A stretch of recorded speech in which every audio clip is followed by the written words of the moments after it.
अस्सलाम वालेकुम। ये देखो कि ये मिनिमाइजेशन ऑफ डीएफए का दूसरा क्वेश्चन है। एक हमने ये वाला किया था जिसमें हमने ये सॉल्व करना सीखा था ये सारा, और एक हमने क्विज़ का सवाल भी कर लिया था मिनिमाइजेशन ऑफ डीएफए में। एक और तरीका है मिनिमाइजेशन ऑफ डीएफए का कि अगर ये दी हुई है तो हम उसको कम स्टेट्स में किस तरह से कन्वर्ट करें, ये एक दूसरा तरीका है।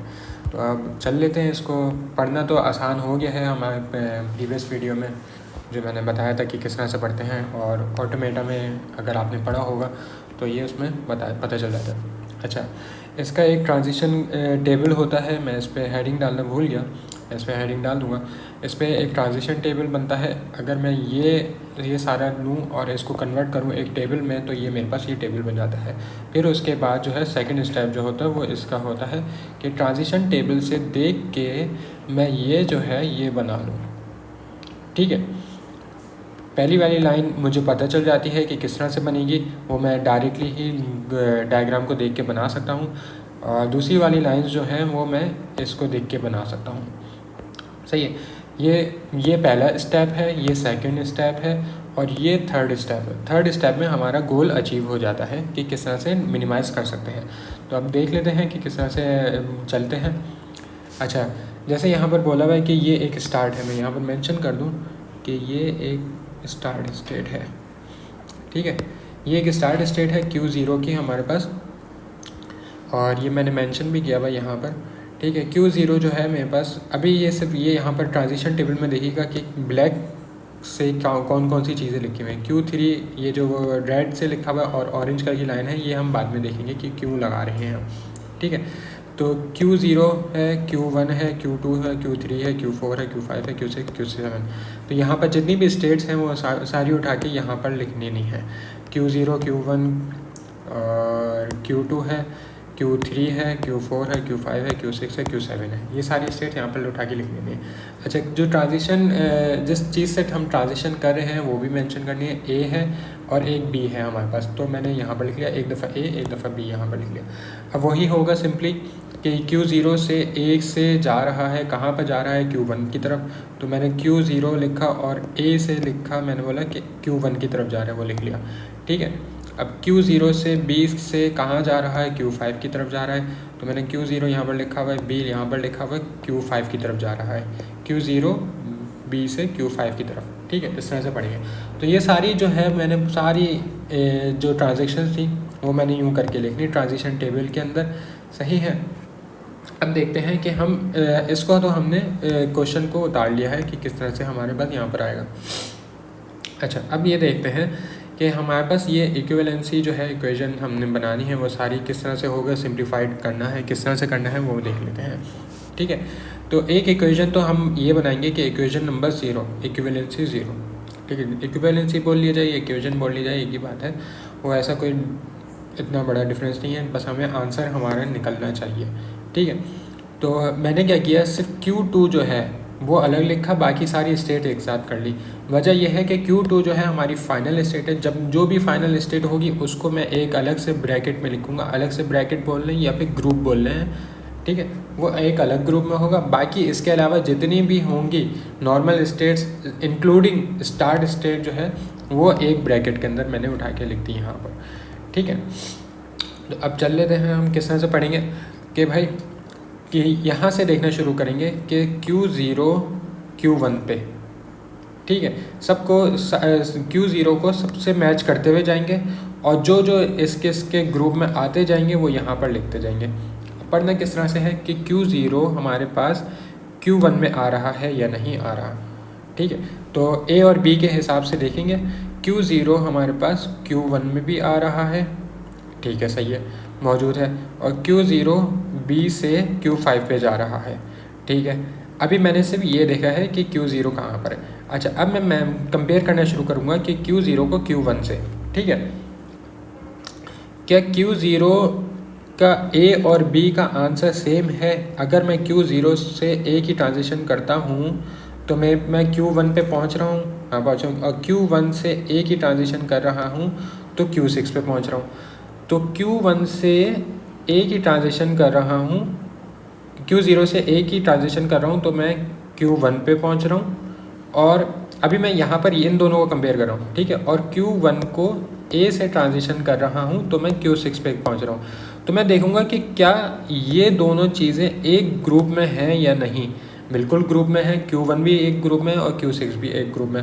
चलो, इसका तो मुझे पता चल गया कि अगर मैं Q0 और Q1 की ट्रांजिशन A से करूँगा तो उसका रिज़ल्ट सेम ग्रुप में होना चाहिए, ठीक है, पता चल गया, क्योंकि अभी इन दोनों को कंपेयर करो, ठीक है। अब इसी तरीके से Q0 और Q1 को B की ट्रांजिशन से देखूंगा कि एक ग्रुप में फॉल करता है उनका रिजल्ट या नहीं, ठीक है। तो Q0 से मैंने देखा B से किया तो Q5 में आया, तो भाई इस ग्रुप में है। Q1 से B से ट्रांजिशन की तो मैंने देखा Q2 में आ रहा है, वो हो गया डिफरेंट ग्रुप। अगर यहाँ पर सेम ग्रुप होता Q1 का और Q0 का और Q1 का भी सेम B की ट्रांजिशन से सेम ग्रुप में आता, मतलब कि इस ग्रुप में आ जाता, तो मैं यहाँ पर लिख देता कि ये दोनों इक्विवेलेंट हैं, एक दूसरे के बराबर हैं, ठीक है। अगर एक ही ग्रुप में फॉल करता है इनका आंसर, ठीक है, एक ही ट्रांजिशन से तो फॉल किया एक ही ग्रुप में, लेकिन यहाँ पर आके चेंज हो गया, यहाँ पर ये Q5 आ रहा है इस ग्रुप में और यहाँ पर Q2 आ रहा है इस ग्रुप में, तो दोनों ग्रुप डिफरेंट हो गए। जब दोनों ग्रुप का दोनों जो है Q1 और Q0 का आंसर का रिज़ल्ट जो दोनों ग्रुप में डिफरेंट होगा तो मैं बोलूँगा कि ये इक्विवेलेंट नहीं है, ठीक है। तो मैं यहाँ पर एक निशान लगा देता हूँ कि ये इक्विवेलेंट नहीं है, ठीक है। तो मैं आगे बढ़ जाता हूँ कि Q0 को अब मैं Q3 से कंपेयर करता हूँ। अब मैंने Q0 को Q1 से पता चल गया था भाई मेरा ये Q0 Q1 के बराबर नहीं है, ठीक है। अब मैं देखता हूँ Q3 क्या Q0 के बराबर है या नहीं है, ठीक है। Q0 Q1 और 5 आ रहा है, ठीक है, और Q3 का मेरे पास लिखा हुआ है Q2 और Q6, ठीक है। तो मैंने यहाँ पर देखा कि Q2 जो है मेरे पास दूसरा ग्रुप बना हुआ है, इसका आंसर देखो यहाँ पर Q और 2 आ रहा है। Q3 से A से ट्रांजिशन की तो डिफरेंट ग्रुप में फॉल कर गया, तो मुझे पहले ही यहीं पर पता चल गया कि भाई ये तो डिफरेंट ग्रुप का है, तो ये भी जो है ये इसके बराबर नहीं है। जैसे ही मैं देखूँगा कि ये इसको कंपेयर करूँगा और इन दोनों का रिज़ल्ट अगर डिफरेंट ग्रुप में आ रहा है तो वो ये दोनों इक्विवेलेंट नहीं होंगे, ठीक है। अब चलो आगे चल लेते हैं, Q0 को हम Q4 से कंपेयर कर लेते हैं, ठीक है। तो Q0 के अंदर ये रखा हुआ है इसका आंसर, और Q4 पे जाता हूँ तो मेरे पास आंसर आ रहा है Q4 से एक ही ट्रांजिशन करता हूँ 7 आ रहा है, हाँ एक ही ग्रुप है। Q4 से B से ट्रांजिशन करता हूँ Q5 आ रहा है, हाँ एक ही ग्रुप है। क्या Q5 और Q5 एक ही ग्रुप में है? बिल्कुल एक ही ग्रुप में। क्या Q7 और Q1 एक ही ग्रुप में है? यहाँ पर देख लो ये दोनों एक ही ग्रुप में है, तो ये एक ही ग्रुप में है, तो हाँ मैं ये बोल सकता हूँ कि Q0 और Q7 का रिज़ल्ट जो है एक ही ग्रुप में है, तो वो इक्विवेलेंट हैं। Q0 और Q7 एक दूसरे के इक्विवेलेंट हैं, सॉरी Q0 और Q4 जो है एक दूसरे के इक्विवेलेंट है। तो मैंने यहाँ पर लिखा Q0 और Q4 यहाँ पर लिख दिया, ठीक है। अब मैं आगे चलूँगा, क्या मैं कंपेयर करूँगा कि Q0 से Q5 से कंपेयर करूँगा, ठीक है। तो जैसे ही मैं देखूँगा इसका ये आंसर है, मैंने कंपेयर किया, Q5 मेरे पास Q2 और Q6 दे रहा है, ठीक है। Q1 और Q2 एक ग्रुप में है, नहीं है। यहीं पर मुझे पहले उसमें पता चल गया कि Q2 और Q1 एक ग्रुप में नहीं है, डिफरेंट ग्रुप में है, तो मेरे पास Q0 और Q5 एक ग्रुप में नहीं, इक्विवेलेंट नहीं हो सकते, तो मैं Q5 नहीं लिखूँगा यहाँ पर, ठीक है। अब आगे चल रहे थे, इसको भी मैं मार्क कर दूँ कि Q5 जो है मेरे पास इक्विवेलेंट नहीं है, ठीक है। अब मैं Q0 को Q6 से कंपेयर करता हूँ। Q0 का आंसर Q1 और Q5 है और Q6 का आंसर मेरे पास Q6 और Q4 है। अब मैं इन दोनों को कंपेयर कर लेता हूँ, Q1 और Q6 क्या एक ही ग्रुप में है? मौजूद है, ये देख लो, ये रहे, ठीक है।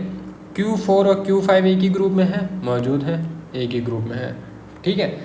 तो यहाँ पर एक ही ग्रुप में है, तो मतलब कि ये हो गया कि Q6 और Q0 जो है एक दूसरे के बराबर है, ठीक है। जैसे ही उनका रिज़ल्ट एक ही ग्रुप में शामिल हो जाएगा, दोनों की ट्रांजिशन से A और B की ट्रांजिशन से जो रिज़ल्ट निकला वो एक ही ग्रुप में हुआ, तो वो इक्विवेलेंट होंगे। लेकिन जैसे ही डिफरेंट ग्रुप में किसी भी एक ग्रुप में डिफरेंट ग्रुप हो जाएगा तो वो इक्विवेलेंट नहीं होगा। ठीक है, किसी भी ट्रांजिशन में डिफरेंट ग्रुप हो जाएगा तो वो ग्रुपिंग क्या कहते हैं एक ग्रुप में नहीं होगा, इक्विवेलेंट नहीं होगा। ठीक है, तो Q6 और Q0 एक दूसरे के इक्विवेलेंट है। इसी तरीके से यहाँ पर चेक कर लेते हैं Q0 और Q7 को। ठीक है, तो Q0 और Q7 का इसका आंसर मैच कर लेते हैं। Q7 मेरे पास ये लिखा हुआ है, सही है। तो Q7 और Q1 और Q6 एक ही ग्रुप में है, मौजूद हैं भाई, बिल्कुल सही है। ठीक है, Q5 और Q2 नहीं, यहाँ पर ये डिफरेंट ग्रुप में आ रहे हैं। तो इसका मतलब ये हुआ कि Q0 और Q7 एक दूसरे के इक्विवेलेंट नहीं है, तो मैं इसको जो है इंक्लूड नहीं करूँगा इस ग्रुप के अंदर। तो पहला तो मेरा ये ग्रुप बन गया है। ठीक है, एक ग्रुप तो मेरे पास ये बन गया। अच्छा जी, अब मैंने यहाँ पर Q0 को सबसे कंपेयर करके देख लिया। अब इसी तरीके से अब मैं देखूँगा कि यहाँ पर सिर्फ Q1 को लूँगा और बाकियों से कंपेयर करूँगा। ठीक है, अब आगे बढ़ेंगे तो Q1 को अब मैं कंपेयर करूँगा कि भाई Q3 से है। अब मैं ये तीनों जो हैं एक दूसरे के मतलब कि इक्विवेलेंट है या नहीं है ये भी कंपेयर करूँगा। ठीक है, तो Q1 Q3 के इक्विवेलेंट है या नहीं है, तो Q1 की आंसर मैं यहाँ पर देखूँगा Q6 और Q2 आ रहा है। ठीक है, और Q3 में Q2 और Q6 आ रहा है। तो मैं यहाँ पर बोलूँगा कि A जो है इसका आंसर ये है, Q1 और Q3। ठीक है, डिफरेंट ग्रुप में है, बिल्कुल डिफरेंट ग्रुप में है, सही है। तो Q1 और Q6 डिफरेंट ग्रुप में है तो नहीं हो सकता, यहीं से पता चल गया। B भी इसका B की ट्रांजिशन भी देख लेते हैं। Q1 से B की ट्रांजिशन हो रही है हमारी ये वाली, सॉरी ये वाली हो रही है। ठीक है, और ये यहाँ पर Q6 की, तो यहाँ पर भी डिफरेंट है, यहाँ पर भी डिफरेंट है। तो यहाँ पर दोनों ही डिफरेंट आ रही हैं, तो वो पता चल गया कि हमारे दोनों का आंसर डिफरेंट ग्रुप से रिलेटेड है, तो वो हमारा इक्विवेलेंट हो ही नहीं सकता। ठीक है, अब Q1 को मैं चेक कर लेता हूँ Q4 से। ठीक है, तो एक एक करके चेक करना है, आगे एकदम से नहीं बढ़ जाना है, एक एक करके आगे इसको चेक कर लिया। अब मैं इसको चेक करूँगा Q1 को Q4 से। Q1 6 और 2 आ रहा है। ठीक है, 2 और Q4 आ रहा है 7 और 5। तो अब मैं Q6 को Q7 से कंपेयर करूँगा कि एक ग्रुप में है, Q6 और Q7 एक ग्रुप में है। ठीक है, यहाँ पर तो ये तो एक ग्रुप में हो गए। ठीक है, यहाँ पर चेक कर लेते हैं Q2 और Q5 यहाँ पर डिफरेंट ग्रुप में आ रहे हैं, तो इसका मतलब Q1 और Q4 जो है एक ग्रुप में नहीं है, इनका रिजल्ट जो है एक ग्रुप में नहीं है, तो वो आ नहीं सकता। सही है, अब ये स्किप हो गया है। सही है, अब मैं आ जाऊँगा Q1 से Q5 पे आ जाऊँगा, इन दोनों को कंपेयर करूँगा। सही है, तो Q1 का आंसर Q6 और Q2 है, और Q5 में Q2 और Q6 है, रिवर्स है। यहीं से पता चल गया कि ये Q2 जो है हमारे पास डिफरेंट ग्रुप में ही लिखा हुआ है, तो वो अलग ग्रुप है, तो वो उसको लिखूँगा ही नहीं यहाँ पर। ठीक है, तो Q5 वाला भी स्किप हो गया। Q1 को अब मैं Q6 से कंपेयर करके देखूँगा। सही है, Q1 का आंसर A से Q6 आ रहा है, Q6 का आंसर A से 6 आ रहा है, सेम ग्रुप में सेम चीज़ आ रही है। ठीक है, तो ये दोनों मौजूद हैं इसका आंसर। ठीक है, लेकिन अब मैं B की ट्रांजिशन देखूँगा Q1 से, और ये वाली इन दोनों को कंपेयर करूँ। अब तुम देख लो कि भाई यहाँ पर Q2 जो है वो डिफरेंट ग्रुप में है और Q4 डिफरेंट ग्रुप में है। ठीक है, तो जैसे ही डिफरेंट ग्रुप हुआ तो मैंने बोला कि Q1 और Q6 जो है वो डिफरेंट ग्रुप में है। सॉरी, Q1 और हम किसको कंपेयर कर रहे थे, Q1 और Q5 को कंपेयर कर रहे थे ना, मैंने गलत बोला। Q1 का आंसर ये है और Q5 का Q2 है। सही है, यहीं से पता चल गया कि ये डिफरेंट है, तो नहीं लिखूँगा। सही है, Q1 का Q6 से कर लेते हैं। सही है, तो ये दोनों मैच कर रहे हैं, लेकिन यहाँ पर 2 और 4 Q2 तो हमारे पास डिफरेंट ग्रुप में है, तो यहाँ पर नहीं आएगा।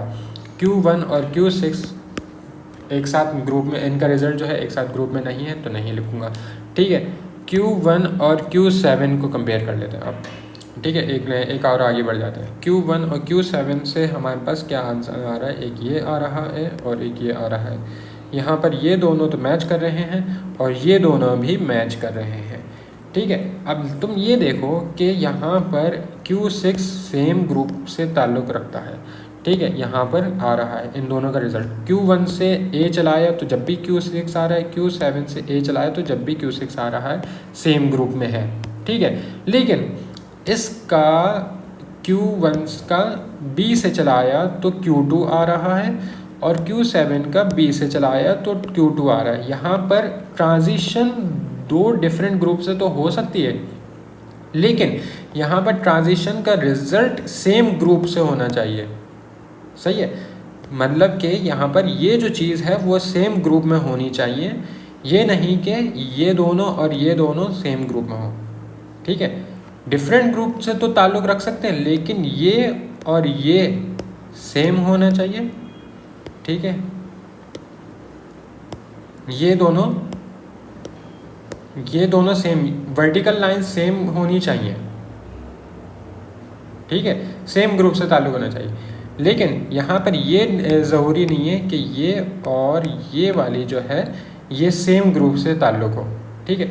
जब तक हमारे पास ये वर्टिकल लाइंस सेम ग्रुप से ताल्लुक़ रखती हैं तो इसका मतलब है कि ये जो है ये इक्विवेलेंट हो जाएगा, ठीक है।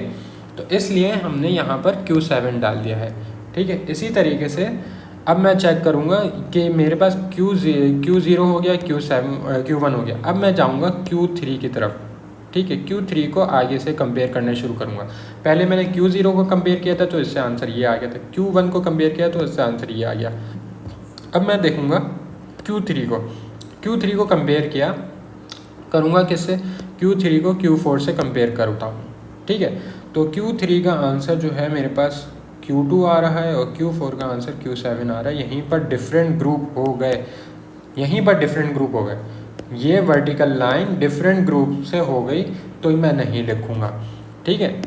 Q2 आ रहा है और इसका आ रहा है, इसका तो Q2 आ रहा है, Q7 आ रहा है, Q2 डिफरेंट ग्रुप, ठीक है। तो Q3 Q4 से यहाँ पर इक्विवेलेंट नहीं है, यही पहली वाली उसकी सही ट्रांजेक्शन से पता चल गया, मुझे इस पे जाने की ज़रूरत ही नहीं पड़ी, ठीक है, यहीं से पता चल गया। अब इसी तरीके से Q3 का B की ट्रांजेक्शन से देखूँगा, ये है और एक ये है, सॉरी Q3 को अब मैं Q5 से कंपेयर करना शुरू करूँगा। यहाँ पर तो ये हो गया, ठीक है, Q3 को Q5 से, तो Q2 है और Q2 है, सेम ग्रुप से ताल्लुक़ रखता है, कोई मसला नहीं।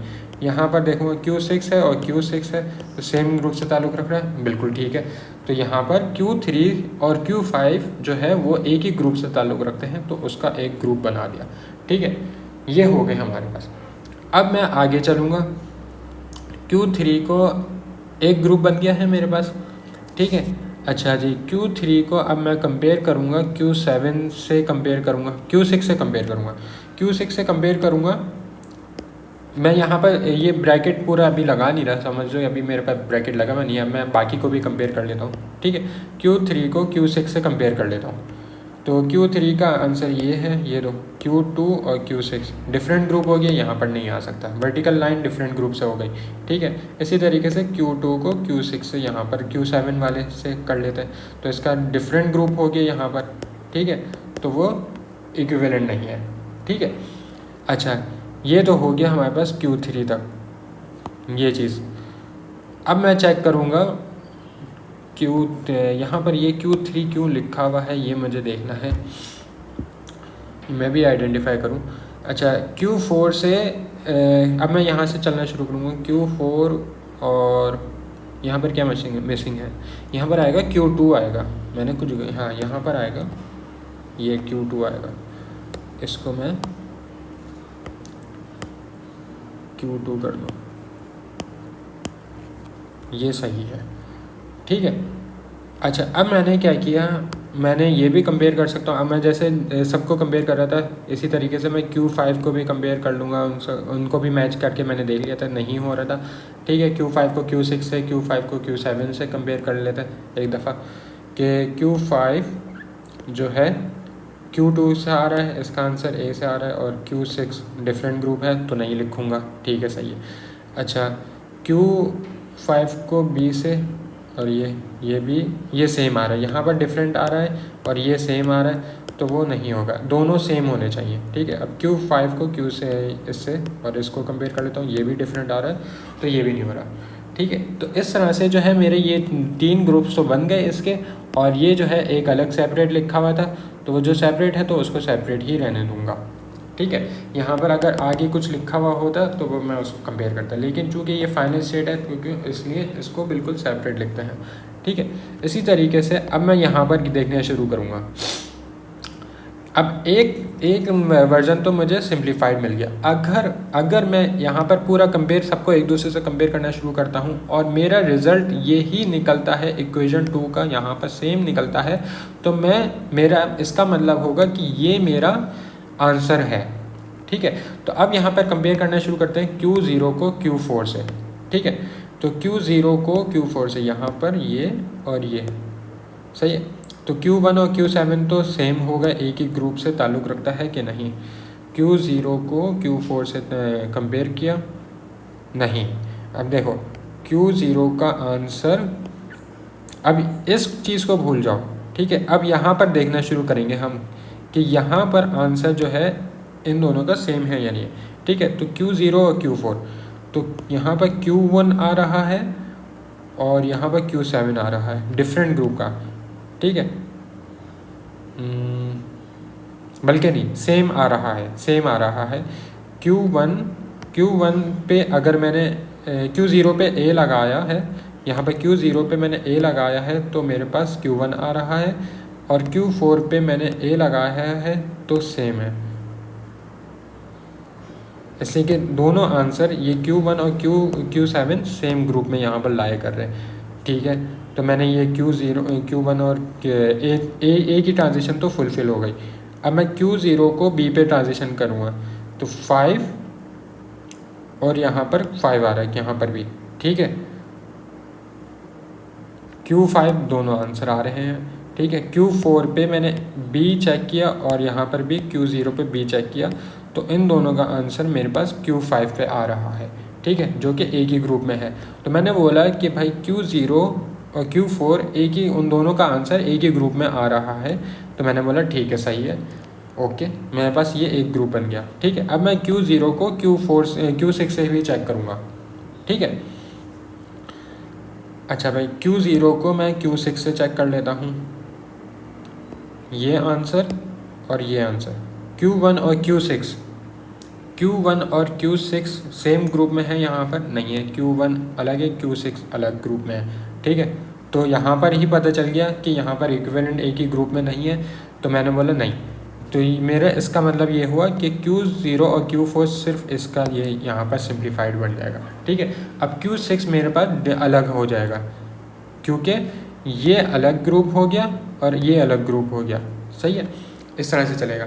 अब इसी तरीके से अब मैं यहाँ पर, अब मुझे यहाँ पर चेक करने की ज़रूरत नहीं है क्योंकि अब मुझे पता चल गया कि ये तीनों, ये दो जो हैं एक ग्रुप में हैं और ये एक अलग ग्रुप में है। ठीक है, तो अब मुझे यहाँ पर ये करने की ज़रूरत नहीं है कि Q4 को Q6 से कंपेयर करके देखूँ। वैसे कंपेयर करके देख भी लेते हैं कि Q4 का ये है और Q6 का ये है। 6 और 7 क्या एक ही ग्रुप में है? नहीं, एक ही ग्रुप में नहीं, यहीं पर पता चल गया भाई, कंपेयर करने की ज़रूरत ही नहीं थी। ठीक है, तो इस तरह से चलेगा। अब मैं क्या करता हूँ, अब मैं कंपेयर करता हूँ कि ये अलग हो गया, हाँ ठीक है। अब ये वाला ग्रुप चेक करते हैं Q1 और Q7 को, क्या Q1 और Q7 अभी भी इनका रिज़ल्ट इस लाइन में एक ही ग्रुप में फॉल करता है या नहीं। सही है, तो Q1 को A से डाला, ये वाला Q1 को A से डाला, Q6 आया है। ठीक है, Q6 आया है और Q7 का आंसर A से Q6 ही आया है। तो भाई एक ही आ रहा है दोनों का सेम आंसर, तो यहाँ पर Q1 की कंडीशन तो पूरी हो गई।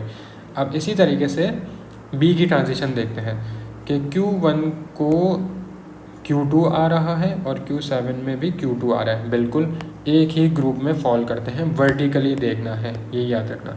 ठीक है, तो एक ही ग्रुप में फॉल करते हैं, बिल्कुल सही है। तो अभी भी जो है ये हम यही लिखेंगे कि Q1 और Q7 एक ही ग्रुप से ताल्लुक़ रखते हैं।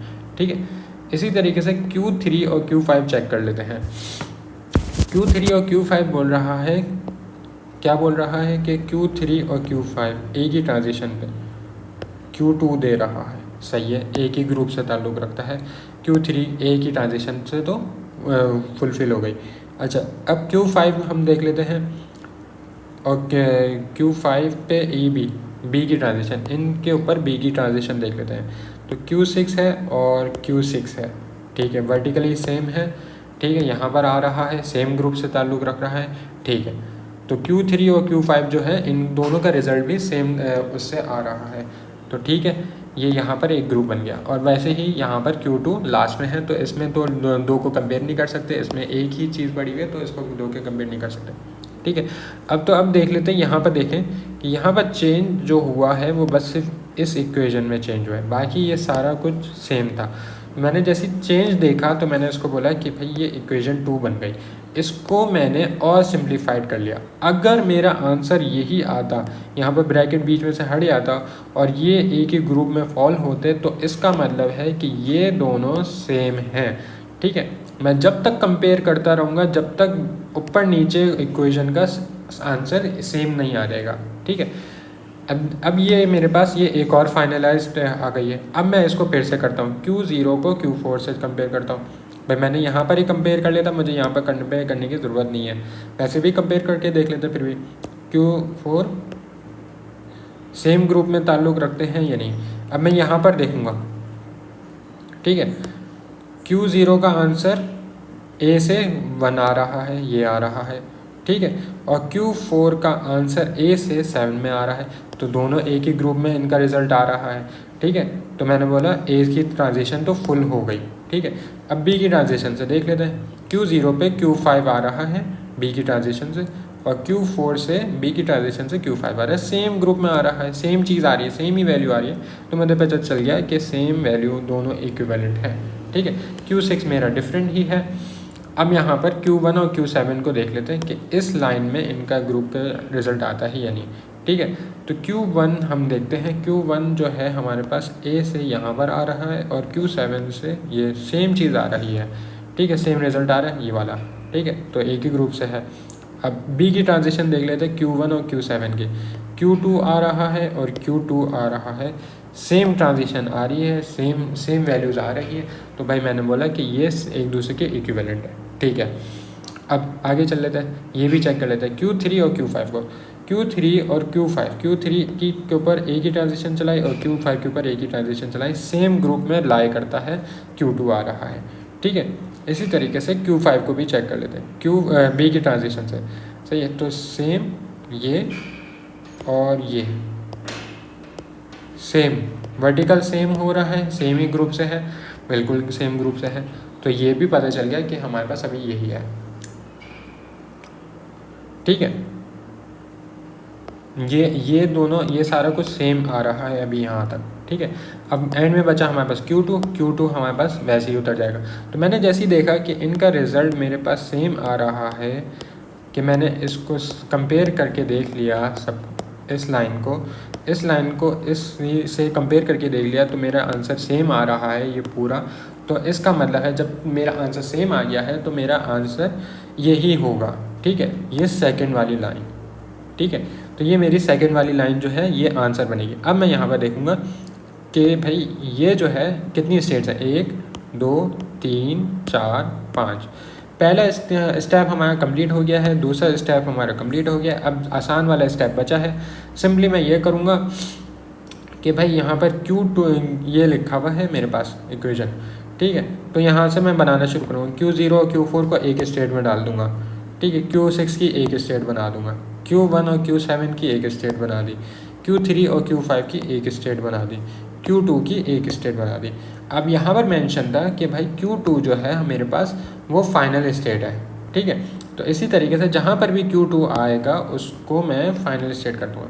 अब ये भी हो सकता था कि भाई Q2 किसी एक इसके अंदर शामिल हो, ठीक है, लेकिन पॉसिबिलिटी नहीं है क्योंकि हम फाइनल स्टेट को बिल्कुल से अलग लिखते हैं, ठीक है, तो वो एक दूसरे से यहाँ पर किसी से कंबाइन नहीं हो सकता, ठीक है। तो ये हो गया। अब मैं इसको उठा के किस तरह से मैं A और B की ट्रांजिशन किस तरह से करूँगा वो ये देख लेते हैं। Q0 से यहाँ पर Q0 से A पे कहाँ जा रहा है, Q1 पे, ठीक है।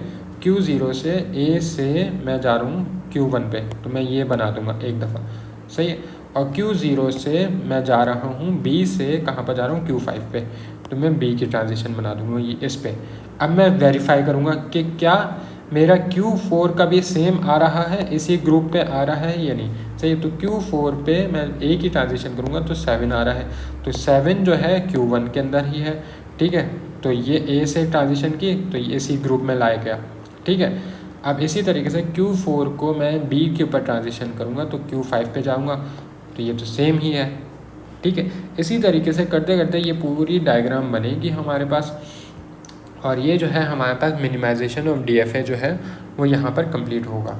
एक ये तरीका है, ये करने का तरीका है, इसमें मेरे ख्याल से ज़्यादा टाइम लगता है, और एक तरीका हमारे पास ये वाला है, ठीक है, इसमें भी टाइम लगता है। अब डिपेंड करता है कि डायग्राम कितनी बड़ी है, सही है। अब यहाँ पर चलो, यहाँ पर तो एप्सिलॉन आ रहा है क्योंकि हमें एप्सिलॉन की कंडीशन वो पूरी करनी थी। अगर यहाँ पर एप्सिलॉन नहीं है, जैसे ये डायग्राम ले ली जाए, तो क्या इसको सॉल्व करना जल्दी है या इसको सॉल्व करना ज़रूरी है? तो अब क्वेश्चन ये है कि आप ये करिएगा कि भाई इस क्वेश्चन को इस तरीके से सॉल्व करें और फिर देखें क्या यही आंसर बनता है कि नहीं, और इस डायग्राम को इस तरीके से सॉल्व करके देखें प्रैक्टिस के तौर पे कि यही आंसर बनता है या नहीं, सही है। तो अब यहाँ पर एंड करते हैं अपनी स्टोरी।